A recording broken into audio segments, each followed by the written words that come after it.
ان چیزوں کا جب آپ خیال رکھیں گے انشاءاللہ آپ اپنے بچوں سے مکمل پوری مضبوط پرواز لے کے ان کی گھر واپسی بھی کروائیں گے۔ اور اگر آپ نے میری ان باتوں کا خیال نہ رکھا تو آپ یہ دیکھ لیں کہ جتنی بھی اچھی چھتیں ہیں جو ورلڈ لیول پہ پرفارم کر رہی ہیں، پاکستان لیول پہ پرفارم کر رہی ہیں، جب آپ ان سے بات کریں گے تو وہ آپ کو یہی باتیں سمجھائیں گے۔ چونکہ یہ باتیں ایسی ہیں اساتذہ کرام عام طور پہ چونکہ جو شاگرد ہوتے ہیں وہ نئے ہوتے ہیں ان کو ان باتوں کی سمجھ نہیں آتی، وہ اس طرح نہیں کرتے، لیکن چونکہ یہ میں نے چینل اللہ اور اللہ کے نبی کا صدقہ پیغمبر پاک صدقہ مہر مورا حسین پاک کا بنایا ہے تو میں انشاءاللہ آپ کے گوش گزار ضرور کروں گا۔ میرا آپ تک اس علم کو پہنچانا میرا فرض ہے، باقی اللہ تعالیٰ آپ کو سمجھنے کی اور مجھے سمجھانے کی توفیق عطا فرمائے۔ اچھا اب آ جاتے ہیں بچہ کب کے اندر جو ان کی بچوں کی تیاری ہے اس کے اندر کن کن چیزوں کی ضرورت ہوتی ہے۔ دوستو جو سب سے پہلی چیز ہے وہ ہوتی ہے کبوتر کی اچھی خوراک۔ اچھا خوراک میں کون سا آپ نے چیزیں شامل کرنی ہے، ذرا غور سے میری بات سنیے گا۔ اچھا کوشش یہ کرنی ہے کہ جتنے بھی بیبی پجنز ہیں ان کو آپ ایسی خوراک دیں جو زیادہ گرم نہ ہو، کیونکہ اگر آپ نے زیادہ گرم دے دی وہ کلیاں جلدی جھاڑنے لگ جائیں گے، گردنیں ننگی کر جائیں گے، ٹھیک ہے دوستو، پھر وہ آپ کے بچہ کب کے اندر وہ پڑھ نہیں سکے گا، ان کے لیے پرابلم ہو جائے گی۔ اچھا اب اگر ہم خوراک کو کیٹیگرائز کر لیں تو میری ذاتی رائے کے مطابق دوستو کسی کو مجھ سے اختلاف بھی ہو سکتا ہے کیونکہ یہ میری اپنی ذاتی رائے ہے، لیکن میں آپ کو اپنے ایکسپیرینس سے شیئر کر رہا ہوں۔ ہمیشہ جو بچوں کو خوراک دیں وہ کم گرم ہو، چکنائی سے بھرپور ہو اور زود ہضم ہو، یعنی کہ ان کے میدوں پر گرانی نہ کرے، اس کے پیٹ پہ وزن نہ ڈالے۔ اچھا اس کے لیے جو میں نے چیز دیکھی ہے، آپ لوگ مکس دانہ تو ڈالتے ہی ہیں، لیکن جو میں جس چیز کو سمجھاؤں وہ یہ ہے دوستو، آج جو میں آپ کو چیز بتانے لگا ہوں آپ انشاءاللہ نوٹ کریں، استعمال کریں، انشاءاللہ آپ اس سید کو اپنی دعاؤں میں یاد رکھیں گے۔ آپ کو چاہیے جو صبح دیسی گھی کے لوگ بھورے دیتے ہیں، ہاں جو دیسی گھی کے بھورے دے سکتے ہیں اللہ تعالیٰ نے انہیں حیثیت دی ہے، کوشش کرے کہ گائے کا دیسی گھی استعمال کرے اور صبح کا ناشتہ کبوتروں کو دیسی گھی کے بھوروں سے کروائیں۔ اچھا جو دیسی گھی کے بھورے نہیں دے سکتے ان کے لیے اب میں جو ایک چیز بتانے لگوں انشاءاللہ وہ دیسی گھی سے بھی زیادہ کام کرے گی۔ آپ کو چاہیے دوستو آدھا کلو السی کا تیل،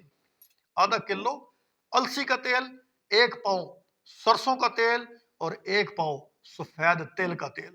دوستو ان کو آپ آدھا کلو السی کا، 1 پاؤ سرسوں کا اور 1 پاؤ سفید تل کا تیل، اس کو آپ مکس کر لیں اور اس کے آپ بھورے دیں کبوتروں کو، اور انشاءاللہ اللہ رب العزت کی رحمت پیغمبر پاک میرے مولا حسین پاک کرم سے آپ کو لطف آ جائے گا، انشاءاللہ آپ کے بچوں کا انشاءاللہ پرواز کا بھی لطف آ جائے گا۔ صبح کے ٹائم آپ اس سے ناشتہ کرائیں، دوپہر کو آپ انہیں اچھا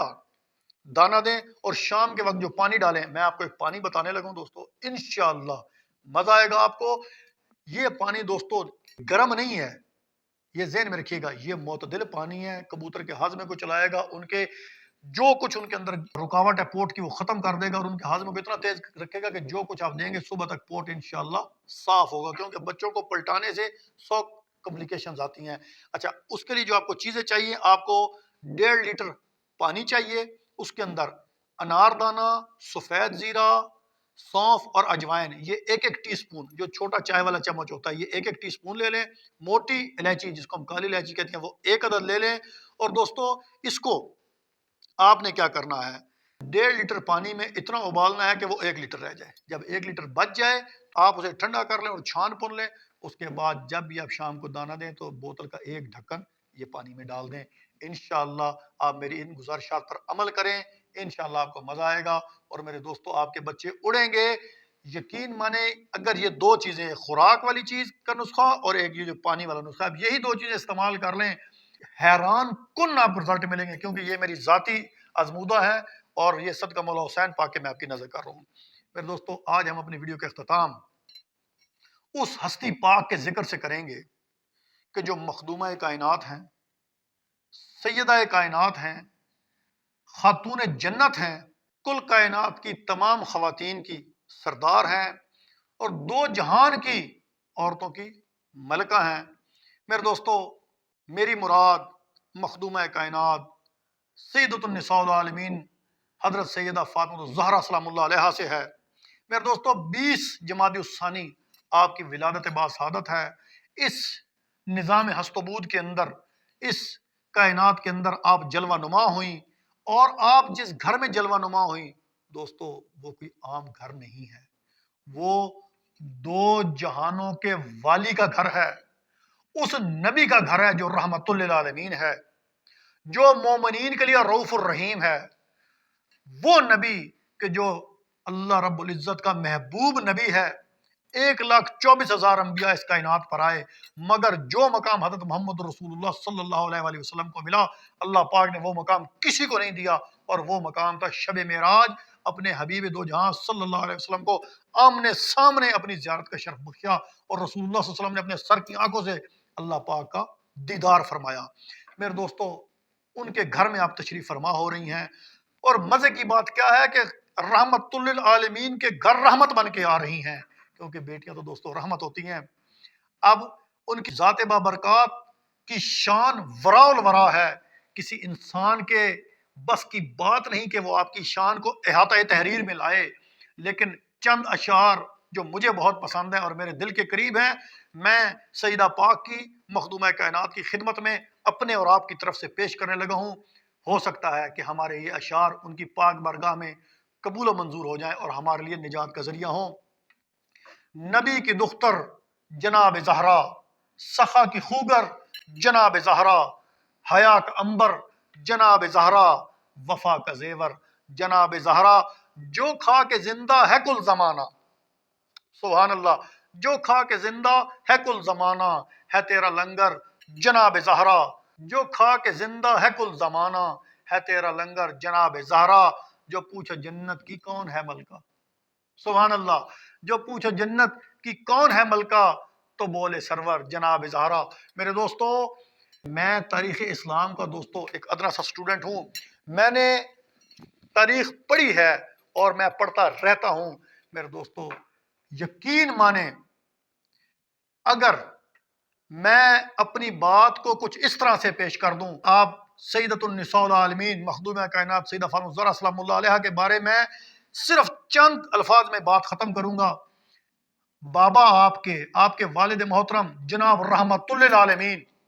انبیاء کے سردار، شافع محشر، جن کے بغیر کسی کی شفاعت نہیں ہونی، وہ آپ کے بابا ہیں۔ والدہ آپ کی ملکۃ العرب، پورے عرب کی ملکہ ہیں۔ شوہر آپ کے مولا کائنات، ہائے ہائے ہائے ہائے، انا مدینۃ العلم والی بابھا، من کنت مولا فاز علی مولا، اس کا تاج آپ کے سر انور پر موجود ہے۔ آپ کے بیٹے حضرت امام حسن علیہ السلام، آپ کے بیٹے حضرت امام حسین علیہ السلام، آپ کی بیٹی حضرت سیدہ زینب سلام اللہ علیہا۔ میرے دوستو، کیسا پیارا یہ شجرہ ہے، کیسا پیارا یہ گھر ہے۔ میری ذاتی رائے کے مطابق اتنا بڑا شجرہ میں نہیں جانتا کہ کائنات میں کسی خاتون کا ہو۔ آپ سید السادات ہونے کے ساتھ ساتھ اشرف الاشراف بھی ہیں۔ اس سے بڑا میں آپ کو کیا کہہ سکتا ہوں کہ جو میں نے آپ کو شجرہ بیان کیا، اس سے بڑا شجرہ کسی خاتون کو اللہ پاک نے نہ تو اس کائنات میں آج تک نصیب کیا، نہ اس کے بعد ہوگا، اور نہ قیامت تک نصیب ہوگا۔ اللہ تعالیٰ آپ کی اور میری حاضری حضرت سیدۃ النساء العالمین سیدہ مخدومہ کائنات حضرت فاطمہ الزہرا سلام اللہ علیہ کی پاک بارگاہ میں قبول و منظور فرمائے۔ آپ اہل بیت کی سرخیل ہیں، اور